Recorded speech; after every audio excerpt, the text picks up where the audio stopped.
We're going to pattern what we're doing today after a formal congressional hearing. And first of all, we have with us Congresswoman Darlene Hooley, and we have Senator Mike Gravel. We have Congresswoman Carolyn Kilpatrick, and we have Congressman Merrill Cook, Congressman Merrill Cook. And we are all retired. So among us, we have 80 years or more experience, but 80 years just on the federal level. And Roscoe and I were classmates. We have 20 years each. And I have to tell you, it is our commitment today, as if we were part of a hearing in the House of Representatives, it's our commitment to listen through objective ears and to ask the kinds of questions that we think that the American people would like us to ask so that they can become better informed, because obviously there's going to be a press on this. And we would like to make the public more aware, and we would like to have a hearing that could lead possibly to legislation or policy making. So if we're objective, if we're businesslike, and we stick to the issue, I think we're going to have a very, very interesting week. And right now, though, we get to swear in the first two witnesses. Just very quick opening remarks, and then the first panel of witnesses will sit all right right. after us. Okay, first we will have our opening remarks. And initially, I think Dr. Edgar Mitchell will be brought in on Skype. Good morning, Dr. Mitchell. Good morning, all to this meeting. And I'm speaking to Florida. Unfortunately, had conflict, so be with you week. But for all my potential to talk to about this subject, I have a former astronaut, flew to the moon on Apollo 14, and so I have a little bit of off the Earth experience. But also, I grew up near Roswell, New Mexico, a ranch boy, and the so-called Roswell incident of 1947 occurred when I was a senior in high school and getting ready to go off to college in the East. So, and I have been interested in this subject for many years, but let me set up the basic credentials. For the first time in our human history, our technology is showing us how huge our universe, some call it a multiverse, is, with billions and billions of galaxies and galactic clusters and stars, and many of them, and we know we've identified a few, many of them so far, that possibly could have living systems on them, living beings, and we have a history that I'm aware of, particularly starting with the Roswell incident, but even long before that, that we have been visited by aliens or visitors from different star systems and different planets. And of course, if we continue our endeavors, we will in due course be able to go outside our solar system as well.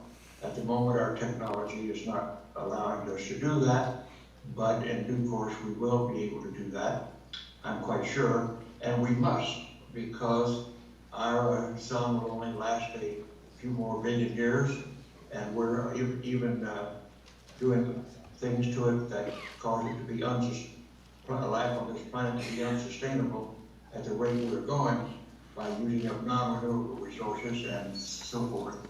And so we have to rethink about this whole issue of our being here on this planet at this point in time, and how do we continue our life here, and how do we continue being stalwart citizens of planet Earth and keeping our civilization going, and eventually be able to leave our planet and go somewhere else and investigate somewhere else, because we're not alone in the universe.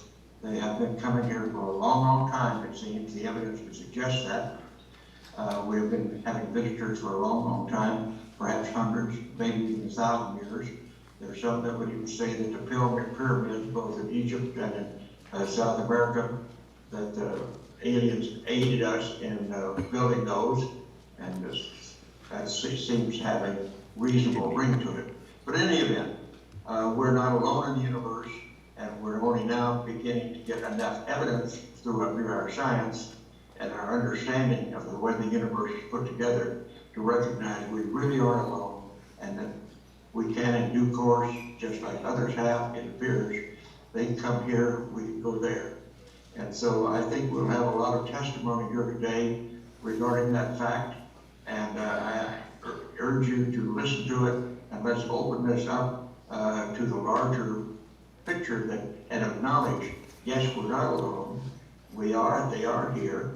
We can go there, and in due course we will. And for the last, I've been very interested in this for the last 16 or 17 years on the basis of speaking about it publicly. And since I went to the moon 40-some years ago, and my colleague, Gordon Cooper, also had an incident when he was at Edwards Air Force Base as a duty officer, had a UFO land while he was on duty.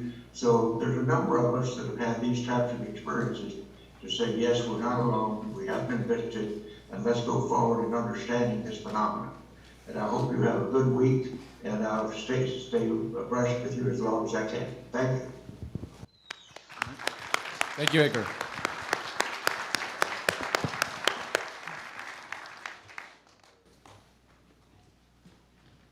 Good morning. I'm Paul Hellyer, former Minister of Defense of Canada and a longtime participant in politics and governance.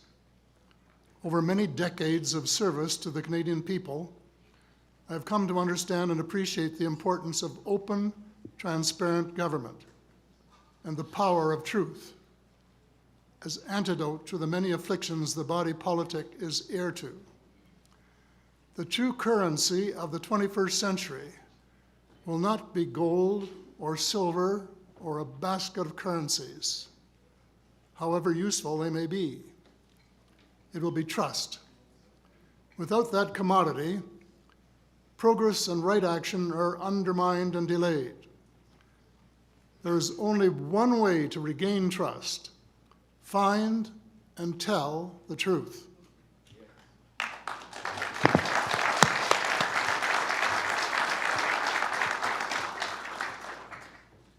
Whether to your friends or family or to the citizens of nations, I believe this citizens' hearing serves that purpose. And like my friend Edgar Mitchell, I say without equivocation, we are not alone in the cosmos.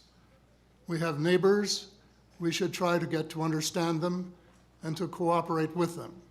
Thank you.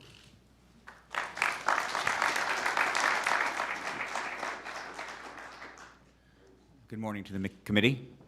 I'm Stephen Bassett, Executive Director of Paradigm Research Group and an activist.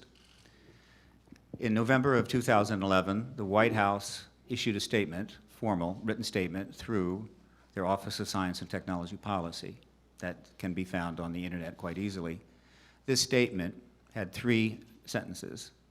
One, I paraphrase, there is no evidence whatsoever of any life outside of our planet, or that any life outside our planet has contacted or engaged the human race.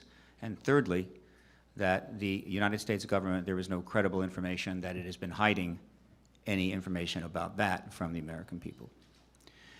With all due respect to the White House and to the President, this statement is remarkable for 3 reasons. 1, it is false. 2, it is indefensibly false. But 3, and this is where it's very important, it is the first time in history that the executive branch has put its position on this matter in writing. And so there it is. That is the position of the White House. What is going to take place this week, we hope, is that a portion of the massive amount of evidence confirming the alternative to that statement, that we are in fact being engaged, is going to be presented to the American people presented to the political media, to the Congress up the street for their consideration. We hope that the, how would you say, comparison between what is shown here and the White House's position will prompt the political media to begin to go into investigation mode, not simply to record what is going on, but to ask very difficult questions, the obvious questions of the obvious people, individuals that are known to be involved in this issue in various ways. We also hope that the Congress, which has not held a hearing on this subject since 1968, will consider this issue worthy of hearings within the House and Senate. And I can assure the House and the Senate that for every witness that appears here this week, there is 5 more behind them, and then 5 more behind them. Hundreds of individuals, many serving in our government, serving in our military, including with top security clearances, prepared to go before Congress and testify to the kinds of evidence you'll hear this week, which confirms what Edgar Mitchell said. We are not alone in the universe. We are being engaged now. The government, for national security reasons, withheld that from us during the Cold War, but the Cold War is over, and now it's time to move forward. Thank you very much.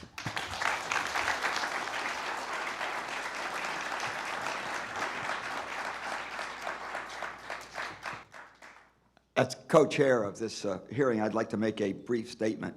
I think it was about 33 years ago, I was camping in West Virginia on a mountain 4,000 feet high. I got up in the middle of the night and went out, and I just couldn't believe what I saw. The stars looked so darn close, it looked like I could reach up and touch them.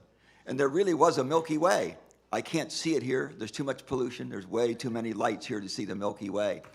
We're just one star, a fairly mediocre star in the Milky Way. If the Milky Way was the United States, we're a fairly mediocre star somewhere in South Georgia.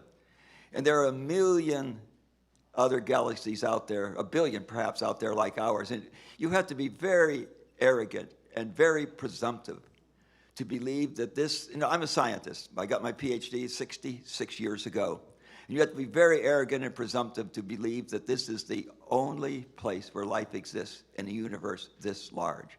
So I'm really looking forward to the testimony today. Thank you all very much for being here.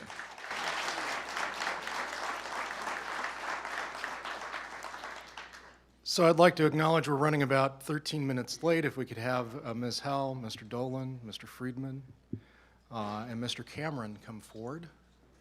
And in a moment, I have the distinct honor of administering the oath.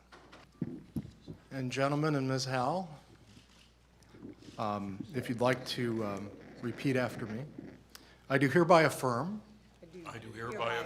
that I will tell the truth that I will tell the truth and nothing but the truth and nothing but the truth to the members of this committee today. to the members of this committee today. Thank you.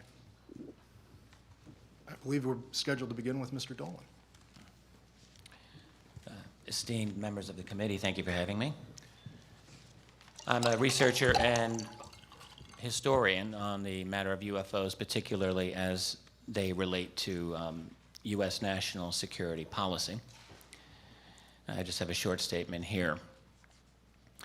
The UFO problem has involved military personnel around the world for more than 60 years, and it is wrapped in secrecy. Because this subject is so widely ridiculed, it's important to stress why it's worthy of serious attention. Stories of strange objects in the sky actually go far back in time, but from the 1940s to our own era, military personnel from the United States and many other nations have encountered unidentified flying objects, visually or on radar or both, sometimes at close range. These events happen not scores of times, but hundreds of times, perhaps thousands. Sometimes the encounter was nothing more than a solid radar return of an object moving at an incomprehensible speed, performing impossible maneuvers. Sometimes it included the violation of sensitive airspace. Often it involved the dispatch of one or more aircraft to intercept the object. At times, crew members have claimed to see a metallic disc-like object, sometimes with portholes, sometimes with lights, frequently engaged in what appeared to be intelligent evasive maneuvers. In a very few cases, it appears to have involved the military retrieval of a UFO. In a few others, it involved injury and even death to military personnel. And in a very large number of recorded instances, military personnel who encountered UFOs were adamant that they did not see a natural phenomenon. This is clearly a serious development, and it has been treated as such by those groups charged with maintaining national security. The CIA, the NSA, and all branches of military intelligence have historically received UFO reports and discussed the matter as something of serious concern. And yet, the military and other branches of government have created the fiction for public consumption only that the UFO problem is nothing to be concerned about, certainly not the result of little green men. We are fortunate that starting in the 1970s, the U.S. Freedom of Information Act began to help researchers learn some of the truth that lay behind the facade of propaganda. We learned, for example, that some U.S. military analysts initially feared that the Soviet Union might be behind the flying saucer wave of the 1940s and 50s. They studied this possibility but rejected it. They also rejected the possibility that these were secret American technology. And indeed, options quickly narrowed. Either this was something real and alien, or it was something conventional, but as yet unknown or unexplained. Already by the end of 1947, a contingent of analysts at the Air Technical Intelligence Center, ATIC, at Wright-Patterson Air Force Base, believed that UFOs were extraterrestrial. And by the summer of 1948, that team prepared what they called an estimate of the situation, stating the extraterrestrial hypothesis. The response? The team was dispersed and reassigned. Yet, thanks to FOIA and the courage of a few senior officials to go on the record, we have a collection of statements about UFOs that are so numerous as to be impossible to mention all of them here. But a few might give you an appropriate flavor of what I mean. Here is one from General Robert B. Landry, Air Force aide to President Harry S. Truman. Landry says, in an oral history interview given about 40 years ago, "I was called one afternoon in 1948 to come to the Oval Office. The president wanted to see me. I was directed to report quarterly to the president after consulting with Central Intelligence people as to whether or not any UFO incidents received by them could be considered as having any strategic threatening implications." Landry went on to say that he continued to brief President Truman in conjunction with the CIA quarterly for the rest of the Truman presidency. That's no less than 16 briefings. We might want to know why a man as busy as President Truman was, why he would take the time out of his schedule to have so many meetings about UFOs. And yet we have no official transcript or record of those briefings. This is a statement from a top secret 1948 Air Force intelligence report called Analysis of Flying Object Incidents in the U.S.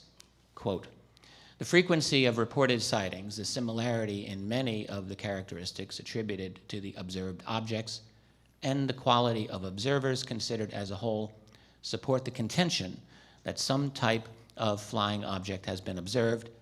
The origin of the devices is not ascertainable." And just two more quotations here I want to give you. An Air Force intelligence report from 1951 relating to an aerial encounter by a U.S. fighter pilot. Object described as flat on top and bottom and appearing from a front view to have round edges and slightly beveled. Quite a bit of detail there. No vapor trails or exhaust or visible means of propulsion, described as traveling at tremendous speed.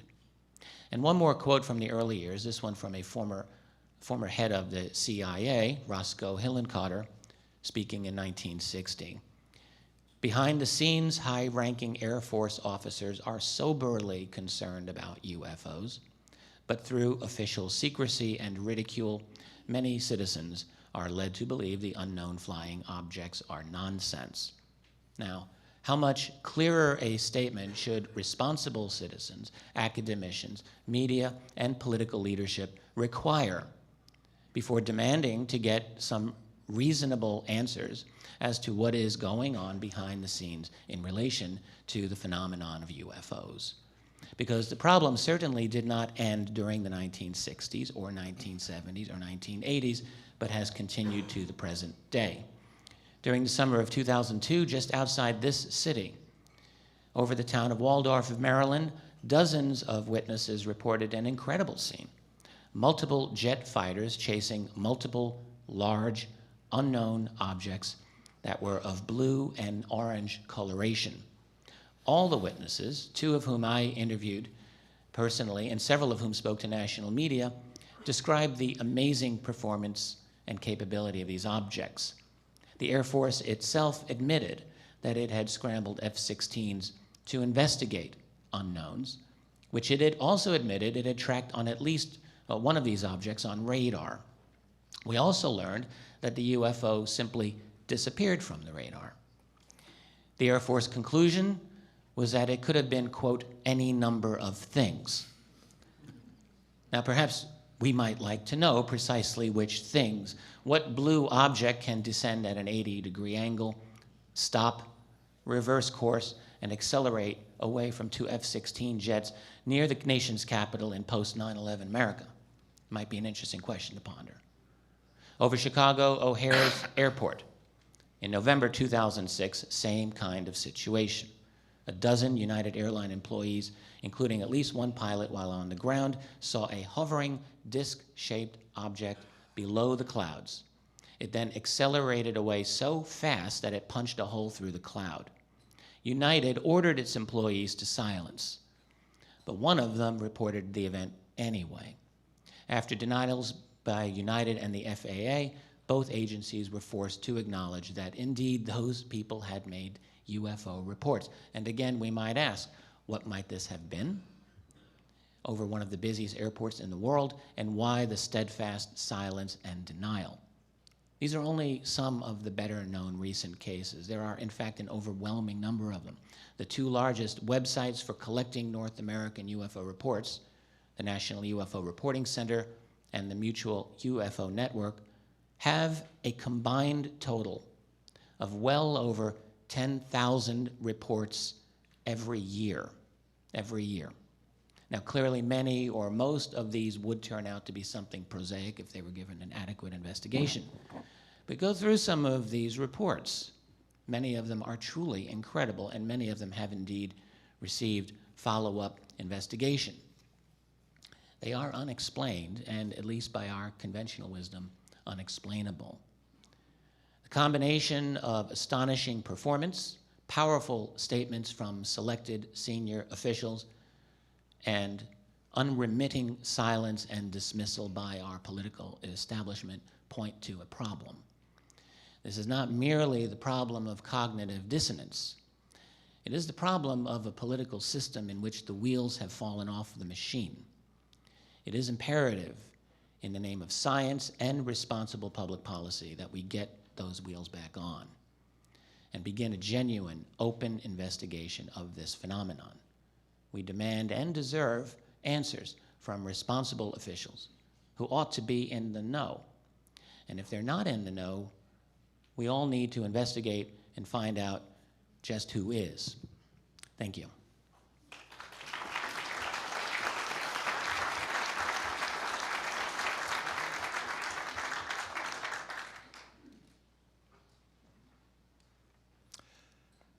My name is Grant Cameron. I'm a private investigator. For the past 38 years, I have attempted to focus on what the highest levels of the U.S. government, military, and intelligence agencies know about the UFO phenomena. I'm the director of the President's UFO website. As Steve Bassett mentioned, the Obama administration has come out with an official statement stating there is no ET evidence for an interaction with ETs, and there is no cover-up. What I would like to do, based on my years of research, is present a few pieces of evidence which show that this statement, written by a low-level White House staffer, is ill-informed and not true. Mr. Dolan pointed out that President Truman had been briefed for 5 years orally on the subject of UFOs. That does not appear in the official record. I'd like to add that Truman on video does make a statement stating, yes, we discussed it at every conference we had with the military. There were always things like that going on, flying saucers and other such things. In 1969, the US government officially shut down its official UFO investigation, stating that there was no evidence that UFOs were extraterrestrial, and therefore they were out of the business. If this were true, the government would have shut up and allowed the subject to fade into history. This is not, however, what happened. Only 3 years after shutting down their program, the US Air Force, at the direction of the Secretary of the Air Force, contacted 2 documentary film producers who signed an official film contract at the Pentagon to do a documentary on UFOs. They were provided with a number of films and pictures, including a film of extraterrestrials landing at Holloman Air Force Base, of which they used 8 seconds in the final production.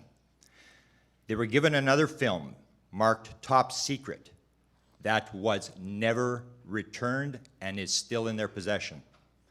The documentary was funded with $250,000, and they were asked not to source the funder of the money in the credits.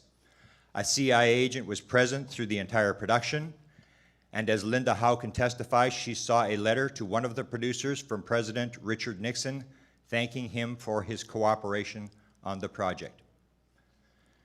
Former Senator Barry Goldwater wrote extensively on UFOs, such as in 1975 when he wrote about his friend General Curtis LeMay, who refused him access in 1964 to the Blue Room at Wright-Patterson Air Force Base, where alien hardware and bodies were rumored to have been held. Goldwater wrote, "I made an effort to find out what was in that building at Wright-Patterson Air Force Base, and I was understandably denied this request. It is still classified above top secret." As chairman of the Senate Intelligence Committee, Goldwater continued to answer UFO letters, stating in one letter, "This thing has gotten so highly classified, it is impossible to get anything on it." In another letter, Goldwater wrote, "I have no idea who controls the flow of need to know because, frankly, I was told in such an emphatic way that it was none of my business that I've never tried to make it my business since." And finally, Goldwater wrote, "I have been interested in this subject for a long time, and I know that whatever the Air Force has on the subject is going to remain highly classified." Those waiting for the president to stand up and say ETs are here should know that that event occurred on June the 27th, 1981. Steven Spielberg stated that after the screening of E.T. the Extraterrestrial in the White House Theater, Reagan, quote, "just stood up and looked around the room, almost like he was doing a head count. And he said, 'I want to thank you for bringing E.T. to the White House. We really enjoyed your movie.' And then he looked around the room and he said, 'And there are a number of people in this room who know that everything on that screen is absolutely true.' And Spielberg added, 'And he said it without smiling.' If you check the files of the Bush Library, you'll find nothing on UFOs. However, if you look at my files, you will find an audio of President Bush during the 1988 campaign being asked about UFOs in which he says, 'I know some. I know a fair bit.' Likewise, I have a video of Vice President Dan Quayle stating, 'The alien situation is very interesting. We literally spent some time looking at this.' In April 2001, I asked Vice President Dick Cheney if he had been ever briefed on the subject of UFOs while he was on the Diana Reeves show here in Washington. Instead of Cheney stating that there were no credible ET evidence, Cheney replied, 'If I had been briefed on that subject, it would probably be classified and I wouldn't be talking about it.' Even President Obama has said things that run contrary to the statement put out by his own White House. This might be because neither he nor anybody in his office saw the petition on the ET question put in by Steve Bassett, despite the fact that over 12,000 people signed the petition addressed to the president. During a visit to Roswell, New Mexico in 2012, President Obama referred to the White House, to the Roswell crash, saying, "We're going to keep our secrets here." This raises the question, in light of the statement put out by his office that there is no ET cover-up, what secrets is President Obama referring to? Then, during a White House tour, President Obama anticipated a question that actor Will Smith's son, Jaden, wanted to ask about the reality of extraterrestrials. When they arrived in the White House Situation Room, the president said to Jaden, "I know what you want to ask. You want to know about the aliens. I can neither confirm nor deny that extraterrestrials have visited the Earth. But if they had, and if there had been a top secret meeting on the subject, it would have occurred in this very room." Then there is the story of Area 51, covered by 19-time Emmy Award-winning investigative reporter George Knapp, who has spent years covering the story. Knapp stated that he has over 24 witnesses who tell bits and pieces of a story of a captured live alien and extraterrestrial spacecrafts that are being back-engineered on the Nevada test site. He has also revealed during interviews that he had a discussion with Senator Howard Cannon shortly before his death, and that Howard Cannon basically confirmed to him that he had talked to Goldwater and the stories were true. Knapp stated that 6 of his witnesses were threatened, which succeeded them from stopping them from going on camera. Finally, in July 2012, Chase Brandon, a 42-year veteran of the CIA, was a guest of the 2 million listeners of the overnight radio talk show called Coast to Coast. His words on the ET cover-up were clear, as he referenced material he had seen at CIA headquarters.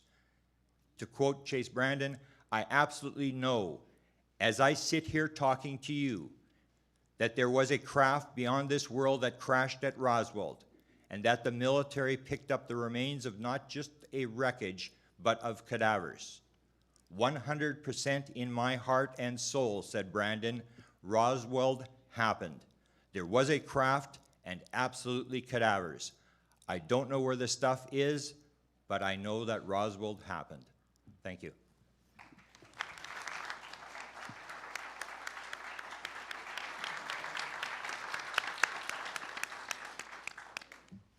Thank you for inviting me here.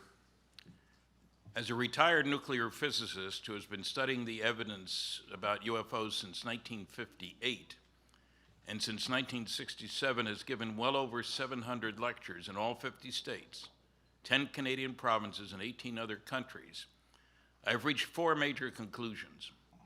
1, the evidence is overwhelming that Earth is being visited by intelligently controlled extraterrestrial spacecraft. In other words, some, underlined 10 times, some UFOs are alien spacecraft. Most are not. Don't care about them. 2, there is no doubt that a small number of people within governments, both in the United States and overseas, have been actively covering up the truth about these visits. There really is a cosmic Watergate. 3, there are no good arguments against these conclusions, only people who haven't studied the relevant evidence. And 4, flying saucer visitations and the cosmic Watergate represent the biggest story of the millennium. And I should say that I prefer the term flying saucer because all flying saucers are UFOs. Very few UFOs are flying saucers. All great-grandfathers are men. Not all men are great-grandfathers. I'm interested in the flying saucers, not the UFOs. The basis for these conclusions: A, there are at least 5 large-scale scientific studies which provide substantial evidence. These include Project Blue Book Special Report Number 14, the largest study ever done for the United States Air Force, covering more than 3,200 cases with more than 200 charts, tables, graphs, and maps. It is quality evaluation, cross-comparison between unknowns and knowns. The official press release lied about the data. I'll document that in a minute. It is almost never referenced by UFO debunkers. Dr. Carl Sagan, we were classmates at the University of Chicago, claimed there are interesting UFO sightings that are not reliable, and reliable UFO sightings that are not interesting. But there are no cases that are both reliable and interesting. This statement was not backed up by reference to data, but is directly contradicted by the Blue Book Special Report 14 data. It was found that the more reliable the case, the more likely to be unexplainable. United States Air Force Secretary Donald Quarles, in the very widely distributed press release when the 1955 study was completed, flat out lied. It's a strong statement, and I'm sorry to make it, but it's true. He stated, quote, "We believe that no objects such as those popularly described as flying saucers have overflown the United States. Even the unknown 3% could have been identified as conventional phenomena or illusions if more complete observational data had been available."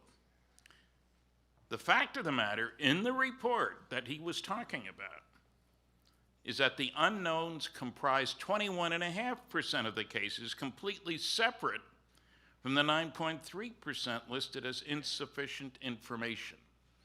The 3% number was a lie. Furthermore, a statistical comparison of the unknowns and knowns showed that the probability that the unknowns were just misknowns was less than 1%.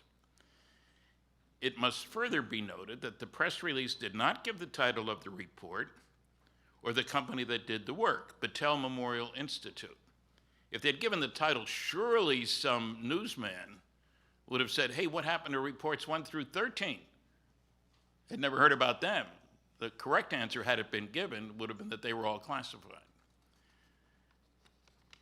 It's a very valuable source of information, this report. It's funny how the debunkers never talk about it. Another primary source of valuable data, which should be of interest to you all, are the congressional hearings of July 29th, 1968, which included testimony from 12 scientists. The most important paper was by Dr. James E. McDonald, professor of physics at the University of Arizona. He had talked to 500 witnesses, but he presented 41 outstanding cases, including multiple witness radar visual sightings, sightings by pilots, by astronomers, by meteorologists. He noted physical trace cases, of which by now more than 5,000 have been collected by Ted Phillips from 95 countries. They get dull. Same thing was happening all over the world. Saucer is seen on the ground. It leaves. They find physical changes. Happens here. It happens there. It happens everywhere. 1/6 of those cases involved reports of small beings associated with the craft while it was on the ground. I was the youngest contributor to those, and I think the only survivor since then, to those hearings in 1968. And I was the only one without a PhD. That might tell you something. I'm not sure what. The proceedings, incidentally, are still available online. One of the contributors was Dr. J. Allen Hynek, chairman of the astronomy department at Northwestern University, and for 20 years, United States Air Force scientific consultant to Project Blue Book. His book, The UFO Experience, A Scientific Inquiry, should be required reading by anybody who's going to talk about flying saucers, especially negatively. According to another source here, according to a special UFO subcommittee of the American Institute of Aeronautics and Astronautics, world's largest group of space scientists, 30% of the 117 cases studied by the University of Colorado, government-sponsored study in the late 60s, and discussed in the Condon report, Edward U. Condon, could not be identified. And yet the headline said, "Scientific study shows no UFOs." Totally untrue. There's a 2-volume report called The UFO Evidence, which has loads of data, hundreds of cases that couldn't be identified. There's also the Cometa report from France, which goes into numerous excellent, officially involved cases in France. There are a dozen PhD theses about UFOs. One of them demonstrating how poor the press coverage has been. I haven't seen one about coverage by the scientific community or coverage by the political committee. That's another story. Anybody need a PhD thesis topic? There's two good ones. Also, a third one, the will not to believe on the part of scientists. It's a sickness, a disease, if you will, infecting people who think they know all there is to know and don't.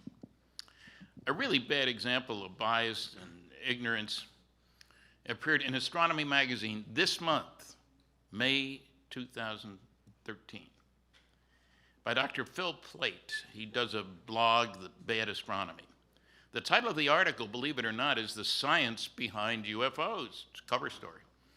He somehow manages to mention none of the 5 large-scale scientific studies that I've just talked about, or any of the 5,000 physical trace cases, or any multiple witness radar visual cases, or abductions, nor advanced technology studies at national labs and in industry showing trips to nearby stars in reasonable round-trip times using fusion propulsion are feasible. I worked on fusion back in the early 60s. And to give you a form of reference, every star in the universe or multiverse produces its energy by nuclear fusion. That's what H-bombs are all about. And a good demonstration of the atom and the UFO together, if you will, is that in a very short period, we managed to go from a 10-ton blockbuster, World War II, 1945, took a big B-29 to carry it.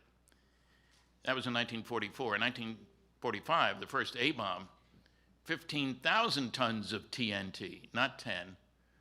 7 years later, which is nothing, cost a lot of money, we set off the first fusion device, an H-bomb, called Mike, incidentally. It released the energy of 10 million tons of TNT. So you go from 10 to 15,000 to 10 million tons. And the Russians sent off one that was 50 million tons of TNT. The point is, we know how to get to the stars if we want to spend the money. I'm not saying it's the ultimate technology. I'm saying scientific progress comes from doing things differently in an unpredictable way.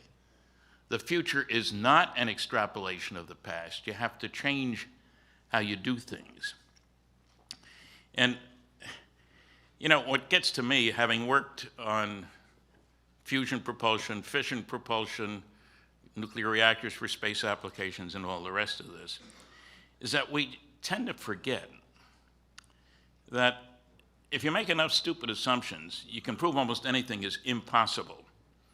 One quick example, one astronomer in 1941, he was fed up with all the science fiction stuff about going to the moon. That was nonsense, he said.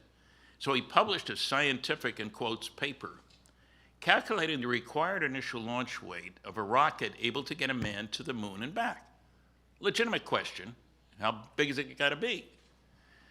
Pages of equations. He concluded it'd have to weigh 1 million tons. He was off by a factor of 300 million. Proving if you make enough stupid assumptions, you can prove anything is impossible. So we have reason to be very careful when somebody says something is impossible. I have a whole book of It's Impossible, Isn't It? Was going to be the title, but Science Was Wrong is what the publisher decided on. I like the first one better, but anyway. Let's look at another progression, not only in bombs.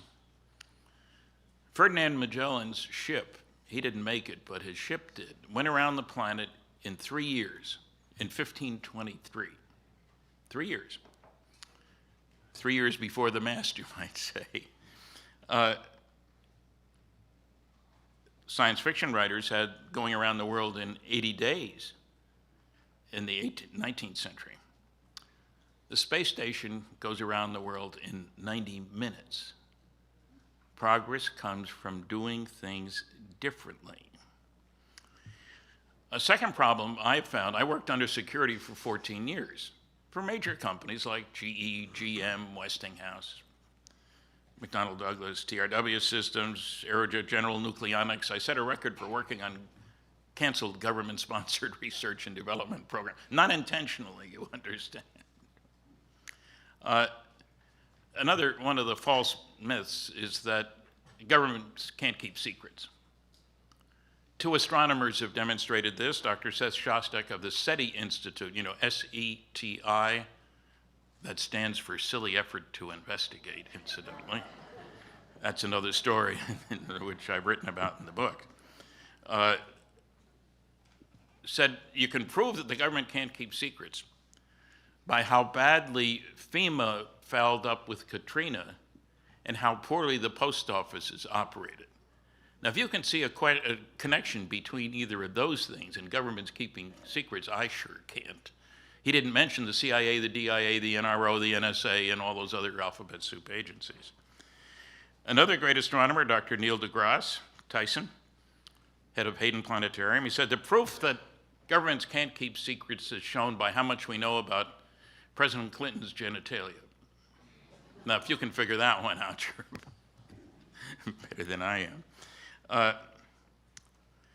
Now, the proof, and I'll show some of this in my lecture Tuesday night, about government cover-up. It's not just an idle concept. If you wish, you can get a hold of 156 top secret Umbra NSA UFO documents. They're not very interesting because all you can read is 1 sentence per page. Everything else is whited out, not blacked out. They said that was too impressive on television when I used that. They told me this. And the reason is everything else is sources and methods. 98% sources and methods and 2% UFOs, but it's filed under UFOs. Come on, that makes no sense. You can get a bunch of CIA, and I'll show some of these too, blacked out UFO documents. So highly redacted that you can read about 6 words per page. And my favorite thing, and it took me 3 years to get this, was one of the CIA UFO documents that says on the top, deny in toto. They couldn't find 6 lousy words to declassify. Something's wrong here. And I have to tell you, 1 minute? Okay, I won't tell you. Maybe I'll tell you that Tuesday night. One more thing. Air Force General Carol Bolender stated that UFO reports which could affect national security, he was asked to look about what we should do about Project Blue Book, are not part of the Blue Book system. UFO reports which could affect national security are not part of the Blue Book system. Incredible statement. I located him, I talked to him on the phone, he verified there are 2 separate reporting channels. You never heard that from the Air Force. His job was to decide what to do about Project Blue Book, and it was canceled because of this memo. But the public never heard that he said, reports which could affect national security are not part of the Blue Book system. People are surprised. Just one more sentence here, 2 sentences. I've won several debates on UFOs. I've only had 11 hecklers and over 700 lectures. It's past time for the press, scientific, and political communities to do their homework. And I should add, at least 3 UFO crashes have occurred. You'll hear more about those later in these hearings. Thank you very much.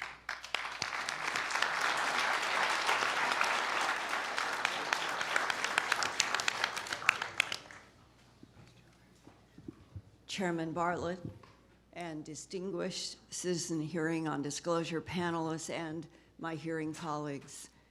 My name is Linda Moulton Howe. I grew up in Boise, Idaho, where my father, Chet Moulton, was director of aeronautics. One of his friends was Kenneth Arnold, who reported the unidentified flying objects over Mount Rainier in June of 1947, and a local reporter then coined the phrase UFO, unidentified flying objects. I remember my father dismissed the idea of extraterrestrials altogether, and that is the bias with which I grew up. I attended the University of Colorado in Boulder when I earned a cum laude Bachelor of Arts in English Literature, and I went on to Stanford University in California to earn a master's degree in communication, producing documentary films for the Stanford Medical Center. My master's thesis film was about the Stanford Linear Accelerator's first efforts to have computers analyze subatomic particle bombardments. From Stanford, I went to TV news at KNBC in Los Angeles, where my beat was science, environment, and medicine. Later, I was honored at WCVB in Boston as a producer, sharing the station's Peabody Award for Science and Medical Programming Excellence. Then I became Director of Special Projects at the Denver CBS affiliate, KMGH-TV.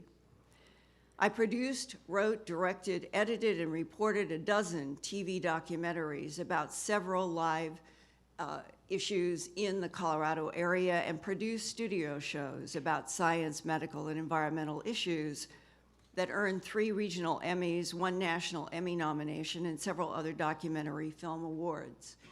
I stress this only to say that when people address the mainstream media and those that are professionals not paying attention to this very important issue, that is not true. Many of us have tried. One of my documentaries was an investigation of the strange bloodless, trackless mutilations of animals ranging from cattle and horses to goats, sheep, pigs, and rabbits, and even wild animals such as deer, elk, and a marmot. Many of you may not know that the United States Forestry Department for decades has had photographs, I've seen them with my own eyes, of deer and elk with the ear, the eye, the tongue, the jaw flesh, the genitals, and the rectum cord out, all bloodless. But that is also kept as a top secret unless a reporter like myself ends up getting a leak from somebody who is inside the forestry department and shows me the photos. Now, these mutilations at the time that I was in Colorado in 1979 had been appearing in a series of repeated cycles since the early 1960s. And I came to learn that they were not confined to Colorado, but they were all over the United States, Canada, and other parts of the world.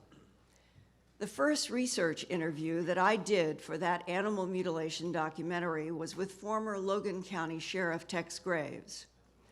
He told me bluntly on my first meeting with him, quote, "The perpetrators of animal mutilations are creatures from outer space," close quote. But he would not go on the record in front of a camera and say those words for a public to see. He said, "You will have to get somebody else to tell you that truth." And in fact, a few ranchers told me about beams of light from round or glowing objects in the sky that they had seen with their own eyes pick up cattle from a pasture or lure an animal to a pasture, dead with the same bloodless excisions. The beam transport would explain why there are no tracks, not even the animal's own tracks, around bodies that are found on dusty pastures that have no grass. The animals are found in what is equivalent to face powder with no tracks around a 2,000-pound or 1,800-pound animal that has an ear, eye, tongue, jaw flesh, genitals, and rectum removed without any blood. The documentary that I produced, A Strange Harvest, was awarded a regional Emmy. Home Box Office in New York City later contacted me to follow up on A Strange Harvest with an hour special for HBO with the working title, UFOs, the ET Factor. A contract was signed, and New York attorney Peter Gersten, who filed the first Freedom of Information request back at the end of the 1970s for information about UFOs, and his filing went to the CIA, the NSA, the DIA, the NRO, and other military offices. He arranged for me to have a meeting at Kirtland Air Force Base in Albuquerque. Mr. Gersten had received correspondence from an agent at the U.S. Air Force Office of Special Investigations about a dramatic landing of a disc and humanoid entities at Ellsworth Air Force Base in South Dakota. I was to go to a meeting at Kirtland Air Force Base and get the names, addresses, and phone numbers of some of the eyewitnesses of an exchange between our military security and something from this landed disc. But instead, the agent took out of a desk drawer a document of sorts, and handed them to me saying, "My superiors have asked me to show this to you. You can read it, you can ask me questions, but you cannot have this paper," and ordered me to sit in the middle of the room in order to read the document that he was handing me. Later, I learned that I had been both videotaped, audio taped, and photographed sitting in that chair, reading that briefing paper, and the responses and questions that I had to the AFOSI agent at the Kirtland AFOSI office that day, April 9th, 1983.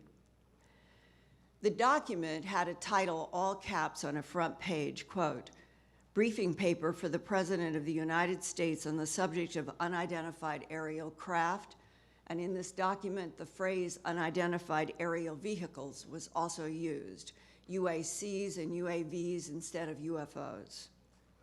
The document gave a history of the US government's history of retrieval of crashed or landed craft in Roswell, Aztec, and Magdalena, New Mexico, northern Arizona, and northern Mexico south of Laredo, Texas, and a second series of one or more crashes in the Roswell area in 1949.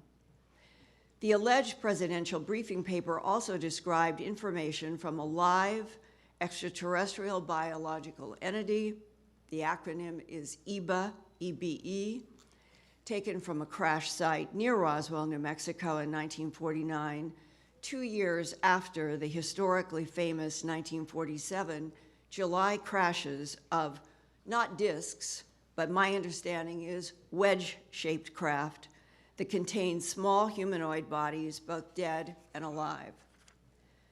I was told that one of the first scientists brought in on autopsies of dead alien bodies was a herpetologist who studies snakes and reptiles. The skin and eyes of the non-humans were described as scaled like a snake's body, and the eyes had vertical slit pupils beneath dark protective lenses. Since April 9, 1983, I have witnesses and physical evidence that support that alleged presidential briefing paper shown to me at Kirtland Air Force Base, and I have been reporting about the hardest facts and evidence that I have been able to muster as an investigative reporter since then for television, for radio, and for books that I have done. Today, on April 29th, 2013, 30 years later, as a longtime TV producer and investigative reporter who produces the science and environment website, earthfiles.com, and also reports monthly for Premier Radio Network's broadcast of Coast to Coast AM in Los Angeles, I can, before you today, assert that the pressure of facts accumulated from military and intelligent eyewitnesses, from ranchers and pathologists, from pilots and astronauts, from fellow human experiencers in the UFO abduction syndrome, and from leaks by scientists and computer experts who have worked on back engineering extraterrestrial technologies extracted from non-human craft, there is no doubt that the United States government since World War II and the FDR and Truman administrations has known about the extraterrestrial interactions with Earth and that their policies of denial in the alleged interest of national security are still in effect. My greatest challenge as a journalist is to get on the record what I am told by military and intelligence agents and other eyewitnesses on the record. National security in what is supposed to be a democratic government of, for, and by the people is not served by lies and secrecy. Every American and the whole world deserves the truth about non-humans, past, present, and future, interacting with this planet. Thank you.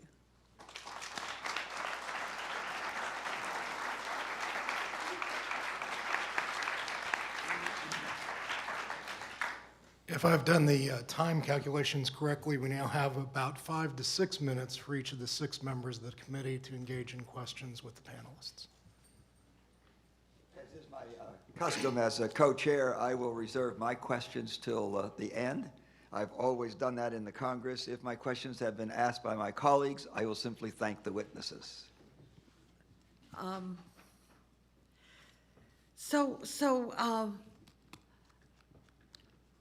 Mr. Dolan,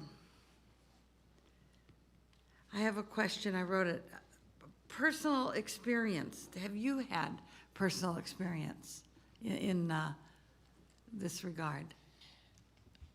I don't really know if any personal experience I've had is particularly noteworthy. On 2 occasions in my life, I saw what I think might be vaguely considered a UFO. Most interesting, many years ago with my son, who was a small boy, was holding his hand in a bright blue, perfectly blue sky. I saw an object that was quite unusual, brighter than anything I'd ever seen in the sky other than the sun. And he was very small. He watched me staring at this thing, silent and wondering, what happened to Dad? And I turned to reassure him for one moment, and I looked back literally 1 second later, and the thing was gone.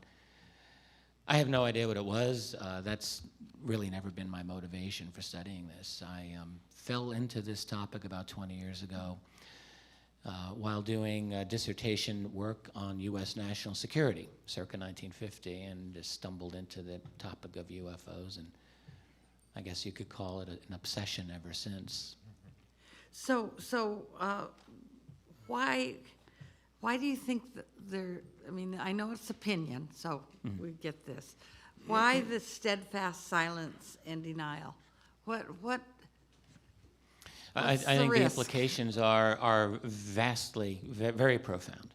If we try to rewind the clock 60 plus years back to the 1940s and just imagine, just pretend for the moment that it actually happened, because many of us, I think it did, that an event, say at Roswell, happened, or maybe elsewhere, or other types of grave violations of airspace were going on. You think back to the very post-World War II era, the world was in a state of just flat on its back, trying to get back. There were millions of homeless people around the world, people on the brink of starvation, the early Cold War. It was not a stable time, and one would have to assume the last thing any president would be interested in doing would be to say to the world, well, we have this other phenomenon here too. We don't know who these people are. We don't really know if they're friendly or hostile. How can you tell the world that you have this under control when you yourself don't really know the full implications of what this is? So I think the logical thing that would have been done, and in particular if anything was recovered, because this is key. If one of your top scientists or generals approaches you and says, sir, we've recovered this exotic technology that's not from our civilization, and if you tell the world you have it, now you've got the specter of the Soviet Union, it becomes very difficult not to share this technology. The United States did not want to share atomic technology in 1947. Clearly, why would they want to share something as exotic as ET technology or whatever? Well, okay, but this is the 21st century now. Right. So what I think what happened is simply that secrecy becomes secret, it becomes profitable, it develops its own reason to be. It develops its own kind of logic. And I also think that much of it has sort of gone away from formal government channels and seems to become increasingly privatized. So, do I have time, any more time? Okay, okay, one more quick question. Mr. Cameron, 6 witnesses threatened. How were they threatened? And who threatened them? I'll give you an example of a couple of the witnesses. One witness was a woman who's a steno for a military contractor who had been involved in discussions when it appears material was being moved from Wright-Patterson Air Force Base to Area 51. She was in on these meetings, and she had agreed to go on camera with George Knapp. After this story started to break in 1989, she was visited by 2 officers the same day she was going to go on camera, and they said, we just want to remind you, you have a security clearance, you're still under oath. We know that you and your daughter travel back and forth between Las Vegas and Los Angeles. There's a lot of desert out there. We would not want to have something happen in the desert. George Knapp told me personally, this woman is so scared that 20 years later she still will not talk about it. They had witnesses at Nellis Air Force Base, the golf instructor at Nellis Air Force Base, the golf pro, the guy who did the taxes for the generals. They had got to know all the generals and had been told the stories about the fact that the crafts were at Area 51. This is all for true. One of the key witnesses is a guy by the name of Alfred O'Donnell, who the Appropriations Committee at Congress actually tried to talk to this guy. He was one of the highest ranking people at Area 51. George Knapp had a number of witnesses, and he figured that he wanted to track down this Alfred O'Donnell. Figured if anybody knew if the Area 51 crash saucer stories were true, it'd be Alfred O'Donnell. He got to know him, got to be sort of friends. And he said he basically stalked this guy because this guy would know, and basically went to the guy's house. He's an expert on nuclear weapons from 1947 on, wired a lot of the first nuclear weapons, and he was showing him test site photographs from the nuclear stuff, and then he closed the book. He said, you didn't come here to talk about that, did you? And George said, no, I didn't come here to talk about that. He said, you came here to talk about UFOs, didn't you? And George said, yeah, that's why I'd like to know about it. And he said, well, and George said it took 6 months to get this guy to talk, and the guy, bit by piece, he wasn't allowed to tape, he wasn't allowed to take notes, and in the end, he basically said, yes, it's true. Area 51, we have the saucers there, and George said, weren't you afraid that there would be, the story would get out? He said, no, we were afraid it would get out. He said, what do you mean? You had an alien that came all this way, you kept it captive? He said, we didn't know what to do with it. We couldn't communicate with it. That is one of the highest level guys at the Area 51 site, is still alive, and a man who knows the whole story. Thank you. Ms. Kilpatrick. A few things. Thank you very much for your testimony. Very, very good, very good. Mr. Freeman, you were going to answer or add something to what Congressman Woolsey said. I'll give you that opportunity for a minute of my time if you'd like. Okay, I was going to recite 6 reasons for... Probably can't do 6 in a minute. Give me a minute. Oh, sure you can. You want to figure out how the saucers work. You worry about the other guy figuring out how the saucers work. You worry about it if an announcement would be made that the younger generation would push for an earthling orientation if we're told the planet's being visited. No government, including ours, wants that. We have the problem of Pat Robertson saying all the UFO stuff is the work of the devil. And all the intelligent life in the universe is here on planet Earth. I take issue with that. Finally, we have 2 special things. If they're coming here, some people say it's going to upset our whole technology. They've got things that will get rid of the oil industry, car industry, plane industry, economic chaos. Reclaiming my time. Thank you, sir. Thank you very much. Mr. Cameron, you mentioned that you are, and I'm assuming it's currently the President's director of the President's UFO website. Are you currently that? Yes. And that means for President Obama? No, I have a website that basically, my experience was I had a sighting, everybody was interested, but I basically wanted to find out who knew what was going on. I went up the chain of command, figured the president's the most powerful guy, this is one of the most important subjects, what does the president know? So what I've done, I have a website that accumulates all the stories of what the various presidents have said, rumored stories and sightings. That's what I've done. I have a site that deals with the presidents and the subject of UFOs. Okay, so that's where I wanted you to explain that, first of all. So then, does any of the presidents, and what year did you establish that? When was that established, the website? It goes back about 15 years. Okay, so then the presidents there, the 3 or 4, President Clinton, President Bush 1 and 2. I have the stories from all the presidents. And do they acknowledge the website and have given you any support, or is it just like, ooh, you can't talk about it? I've gotten no interaction with the White House. They have been on the site a few times, but Okay. no interaction. So it's for information for people of the world to access. For the public, because there's a lot of rumored stories, and I don't really say this is true, that's not true. There's a lot of rumored stories about various presidents who have seen UFOs, what they've said about UFOs, and basically I just put it down so everybody can look at it. Okay, that's good information. We need that. Thank you, ma'am. It's always one woman that comes through for everything that we do, so we thank you for yours, a different point of view and all of that as well. What do you do with all that information? You've seen it, you've read it in the middle of a room and photographed and all of that. What do you do? I mean, everybody becomes, we got nuclear scientists and all of that at the table. Are you frustrated? I mean, what are we going to do with this? It's a world phenomena. You all know better than I. We're kind of neophytes here, except for the scientists here. What do you do with it? Things like we're doing today, and urge the Congress, since 1968, has not had a hearing to do something else about it in the Science Committee that they did some 40-plus years ago. Comment? My beat has always been science, environment, and medicine, and it never changed.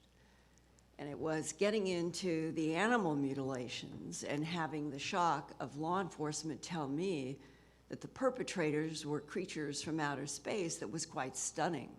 I did feel like I was Alice in Wonderland going through a mirror into a completely different reality than what we live in our 9-to-5 daily lives. I produced the documentary that had a large broadcast in Colorado and the surrounding states in 1980, May 25th, 1980, called A Strange Harvest. And after that, as a professional working as director of special projects at the CBS station, I went on to do astronaut training in Colorado, Martin Marietta, and 1,000 other subjects over the last 30-some years. So you are documented. You are, obviously, people call on you, so you're verified. By the way, the couple of the documentaries that you mentioned, are they available for our committee, to each of us? Yes, all of my work is at my news website, earthfiles.com. Okay. It's always there, it's always available. I've done 4 books, several documentaries, of which 2 are Which there. 1 or 2 would you give us? We can't read 10. A Strange Harvest. Okay, I wrote that. And Strange Harvest 1993. What's that say? And those are the videos. I would give you the books, too. That's An Okay. Alien Harvest, Glimpses of Other Realities, Volume 1 and 2. Okay. And But Mysterious if we Life. Googled your name, we'd see all of that, perhaps, right? Yes. Okay. Earthfiles.com. And the only reason I'm rushing, because 5 minutes goes quickly, I don't know if I'm out of time or. 30 seconds. 30 seconds. Thank you for coming. Thank you. Thank you. We're waiting for an answer with the next witness. I have 30 seconds. Let me do 10 of Okay. those, because I just got a note, and I should have done it, so please forgive me. I thought you'd yielded, I'm sorry. It's my bad, excuse me. My bad is like okay. All right. I am honored today, as I've been working with Stephen Bassett to take on this assignment, been doing a lot of research, reading, video preparation, and all of that. That's why I asked for you all, and I got to have something written to respond intelligently. But I'm honored today to have one of the leaders in our nation on this topic and many others, a spiritual man, a righteous man, who has witnessed from many generations of his own religion the truth in UFOs. I'm honored to present to you Minister Louis Farrakhan. Would you please stand and be recognized, sir? Thank you. Thank you for coming. Thank you for coming. Thank you. I yield back, Mr. Chairman. I'm sorry. Thank you. Okay. Thank you. Senator Gravel. With all due respect, let me correct, I pronounce it within my family, Gravel. Gravel? It's a French name. Thank you. I want to associate my thoughts with Chairman Bartlett when he made the statement that it's the height of human arrogance to think that we are the only sentient human beings in the galaxies of the world that can think. That's human arrogance at its worst. What I'm struck with the testimony of all four of you, and of course the readings that we had in preparing for this hearing, is the fact of secrecy itself. You know, why do we need this secrecy?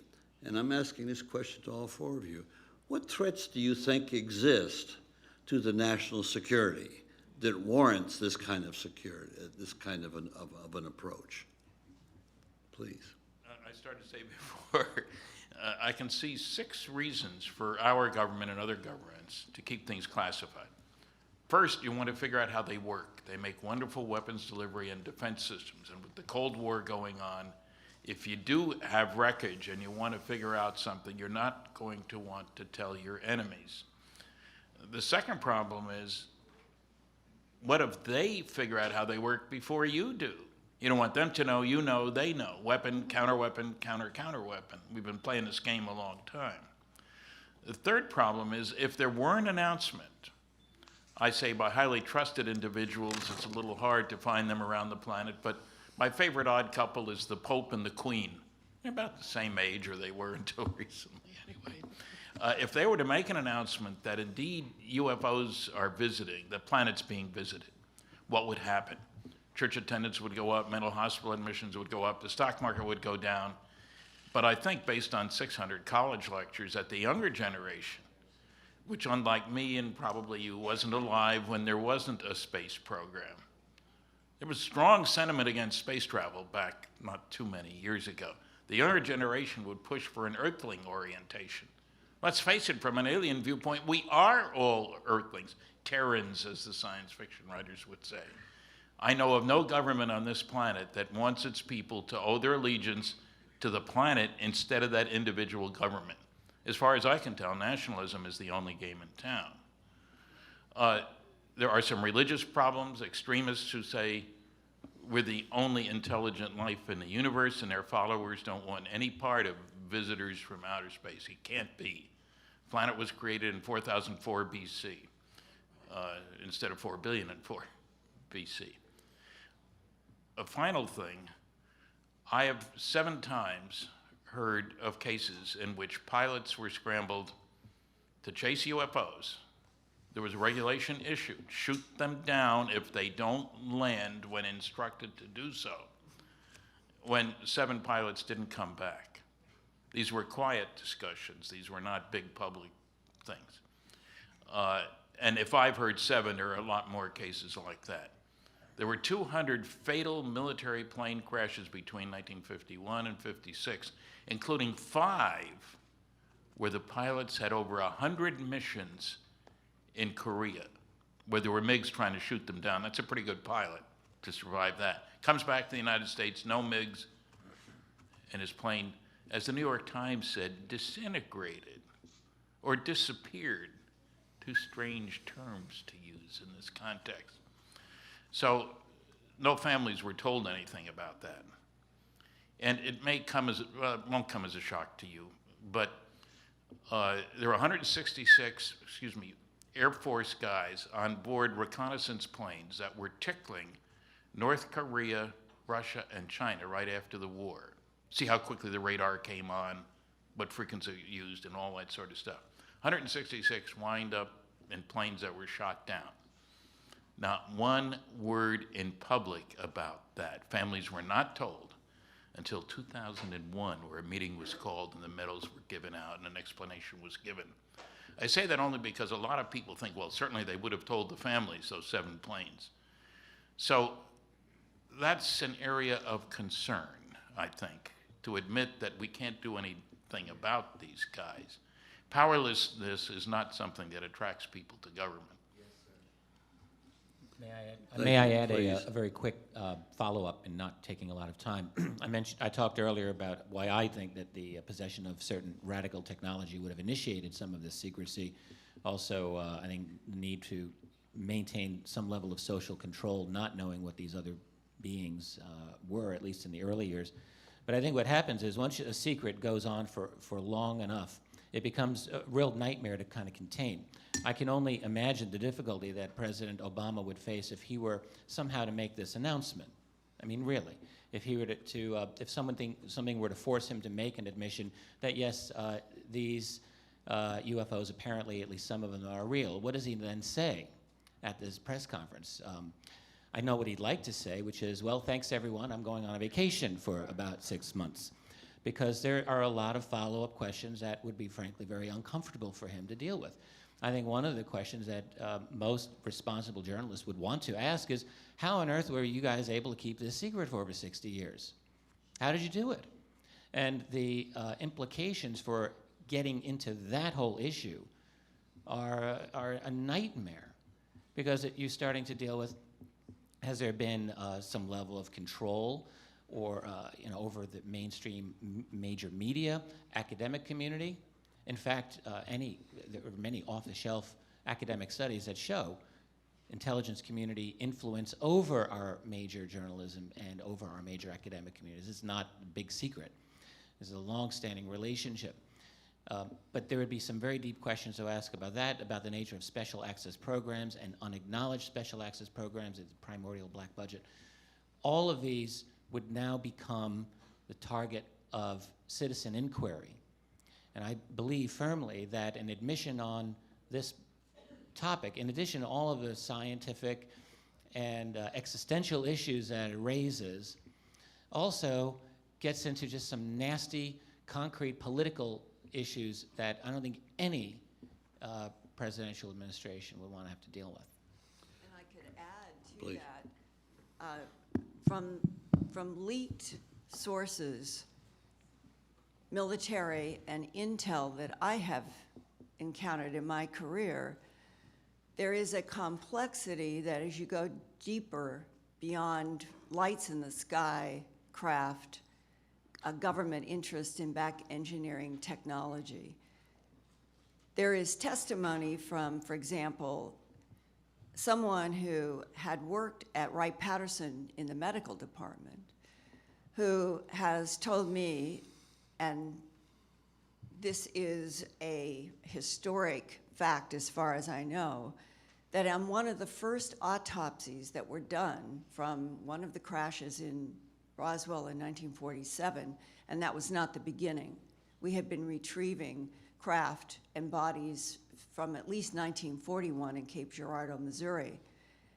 But in terms of Roswell, one of the bodies, when the surgeon took a scalpel to start a T or a Y section on the autopsy, the report was, this is not tissue, it was fabric. And that in 1947, our government was discovering that they weren't probably dealing with the prime intelligence that was behind the craft, that they were dealing with something that would fall into the area of androidism. Today, we have drones that are overflying the world. Back in 1947, our government came to understand that some of the bodies that they were taking from these craft were not even biological tissue as we understand it. And then you combine that with a sentence that I read in the alleged briefing paper that I was shown at Kirtland Air Force Base in the FOSI office, the quote, which has never left my mind: "These extraterrestrial biological entities manipulated DNA in already evolving primates to create Homo sapien," close quote. Then that suggests that the relationship between what is in the skies, on the ground, underground, and interacting with humans and animals and plant life on this planet, as one man working for the DIA in retirement told me, "Linda, we are convinced that the intelligence interacting with this planet has been here for more than 270 million years, predating the dinosaurs."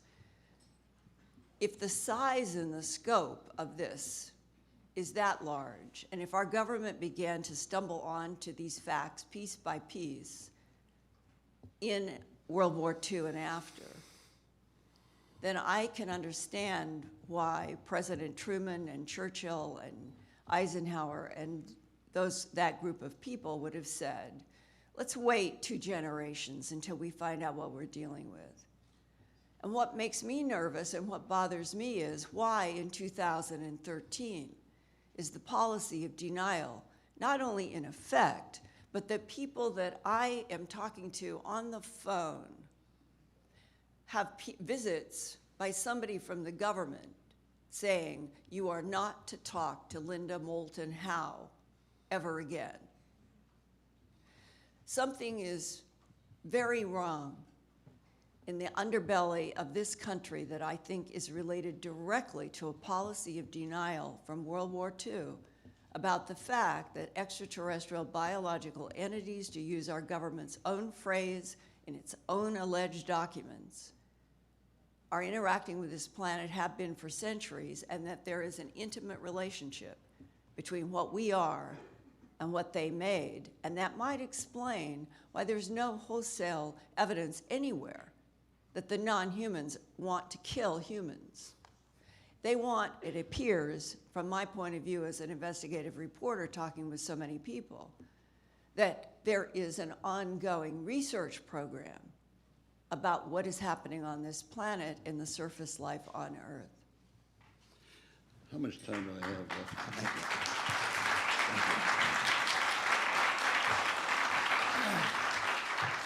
you. We're now running about 10 minutes late, Mr. Chairman. Pardon me?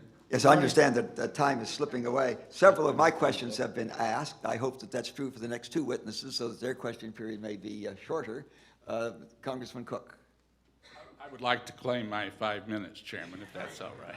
I'll give you 6. I'd like to ask Grant Cameron, maybe the first question, and if the others have a comment, be very happy to take those too. And Mr. Cameron, take a minute, but the others maybe 10 seconds if they have something to add. I think you're the one that talked about 5 years of hearings for President Truman. And Briefings, yes. yeah, and many, and well, I know that Mr. Dolan also mentioned this. I guess 16 different, did you say 16 different? We figure between 16 and 20 briefings. Okay, is it possible that the Truman administration was concerned at the time more about either the Soviet Union, which you did mention, I think, Mr. Dolan, Yeah.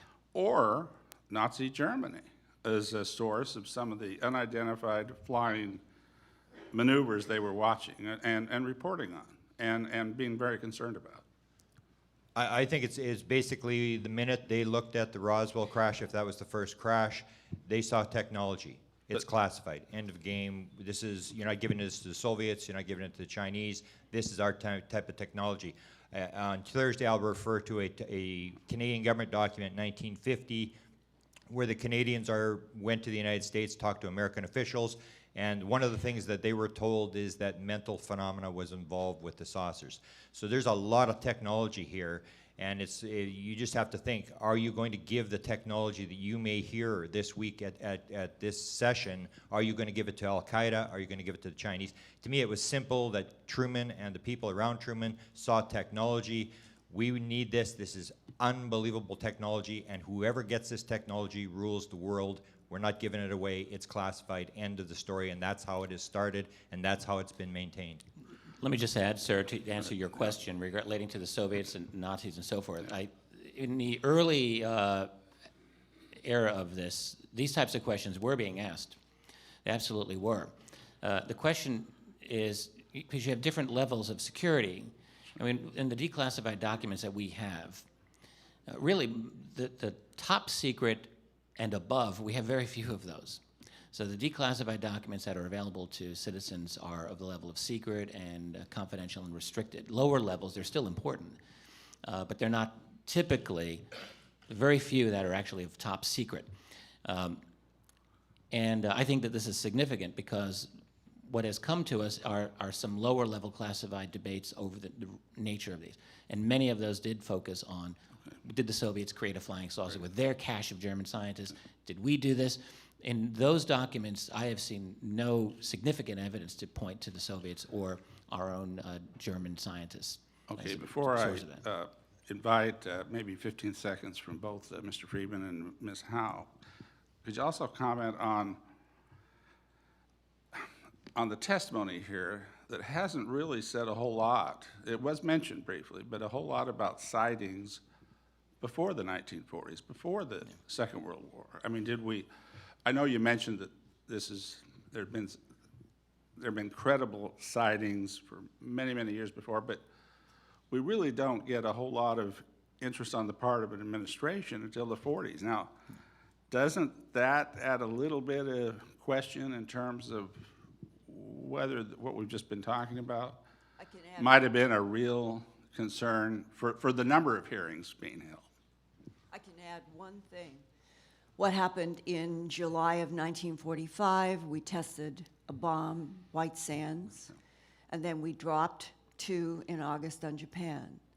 And I believe that that action, which was a nuclear event, became a focus to this intelligence. And therefore, that's how the government became so intensely aware. Can I add? Sure. I've done the presidents. I spent a lot of time trying to find stories of UFOs back in history through presidents. It starts in Roosevelt's day. It ties into the atomic bomb. If you go through presidential history, presidents are watched very closely. All their records are kept. I can find nothing before Roosevelt. So this is tied into the atomic. Okay, but you're not age. saying, Mr. Cameron, are you, or any of you saying that President Wilson would have never been interested in phenomena that might involve extraterrestrial? I think that the difference is that we really only in our own society develop much of a capability of detecting them. I mean, in World War II, we get radar. So we develop electronic means of detection. We, for the first time ever, have a lot of people in the air. So I think in earlier times, it's not that this phenomenon didn't happen, but there were fewer stories and not really in front row center of our consciousness. By the end of World War II, there were 3 things that told our visitors from out there that soon we'd be going out there, which would scare the heck out of them because we're such a primitive society. Atomic bombs, powerful rockets used to kill, not to deliver the mail, as some people said they would, and powerful radar, the beginning of the electronics revolution. The only place in the world in July 1947 where you could check out all 3 of those was southeastern New Mexico, which is where Roswell is. I'm going to reclaim just the last 30 seconds if I can, too. And again, if you'll take just maybe a quick yes or no. In your views, is it possible that if there indeed is such thing as extraterrestrial unidentified flying objects, that they would be more likely to be artificial intelligence instead of normal intelligence, given timescales of travel? Near a star, what, 2 to 3 light years away, for example? I think artificial intelligence is an extremely valid hypothesis. I've entertained it for many years. I think they would be the product of an advanced. I mean, we're less than a generation away from having our computers talking to us and claiming possibly to be sentient themselves. This is what AI theorists, and they're all mainstream people. It's a very common belief. So I have to assume that some other civilization will have gotten to that point. And a confirmed physicist working on ring lasers at Wright-Patterson told me in the 1990s that he had firsthand knowledge about the extraterrestrial story, and that he, as a physicist, in the work that he was doing, that they knew, meaning the people that are involved with studying the phenomena in the government, that we are dealing with technology so advanced that they literally can bend space, time, and move point to point through the universe. And that physicist from Wright-Patterson at a table used what is now a metaphor generally in this whole subject. He took the napkin on the lunch table and he put it and said, "Linda, this is what they do." And he put one point and he did like this. This is space-time, that we're dealing with technologies that can bend space-time and put the corner to the corner. And that is why Euclidean geometry and time as we know it on this planet have no relevance to the phenomena and the intelligence that we're dealing with. Thank you.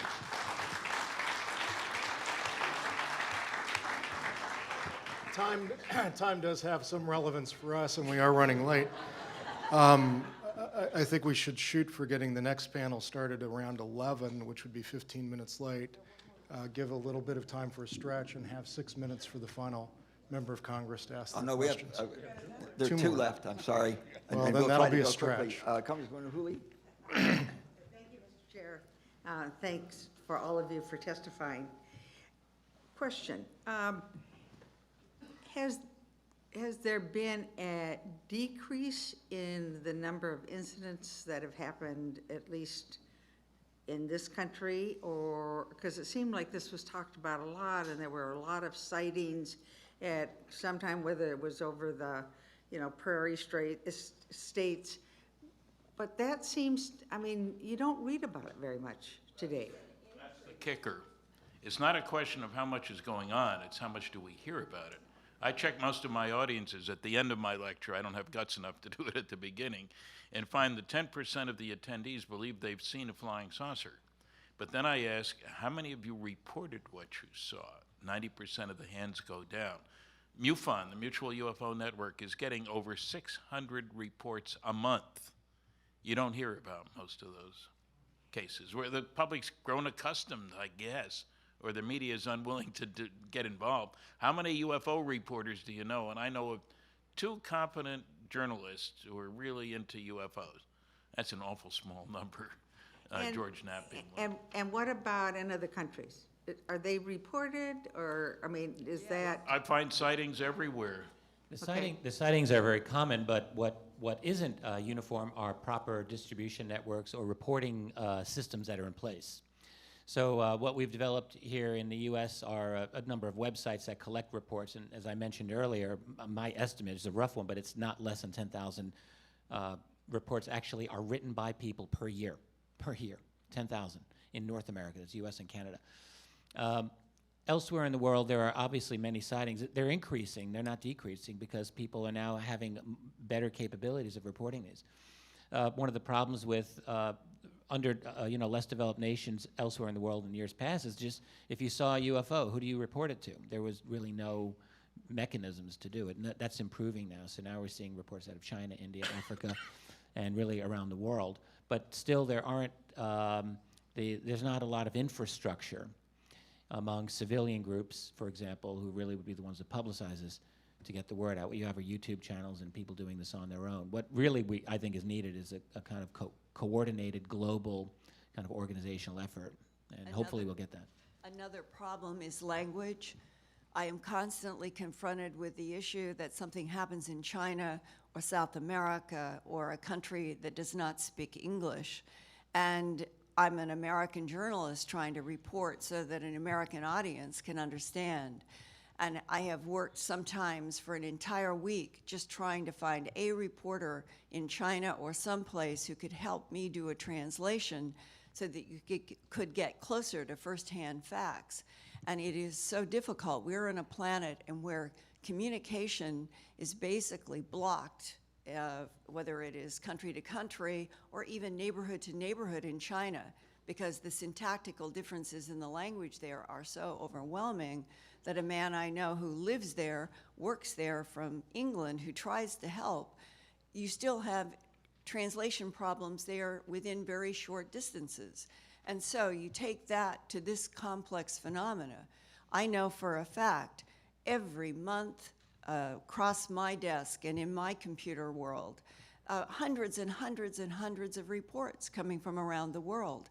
How do we follow up unless we have translators and an open government policy around the world where people feel that they can report honestly what they've encountered without some sort of retribution by the government, which is distinctly the way it is working in the United States, or criticism from fellow human beings? Humans are more afraid of ridicule and criticism from humans than they are of non-humans. Can I just You're absolutely right. Can I make a point that I made in my presentation, which sort of sums this up? The problem is the coverage. It's not how many sightings there are. The more people are covering it, the more sightings you're going to get.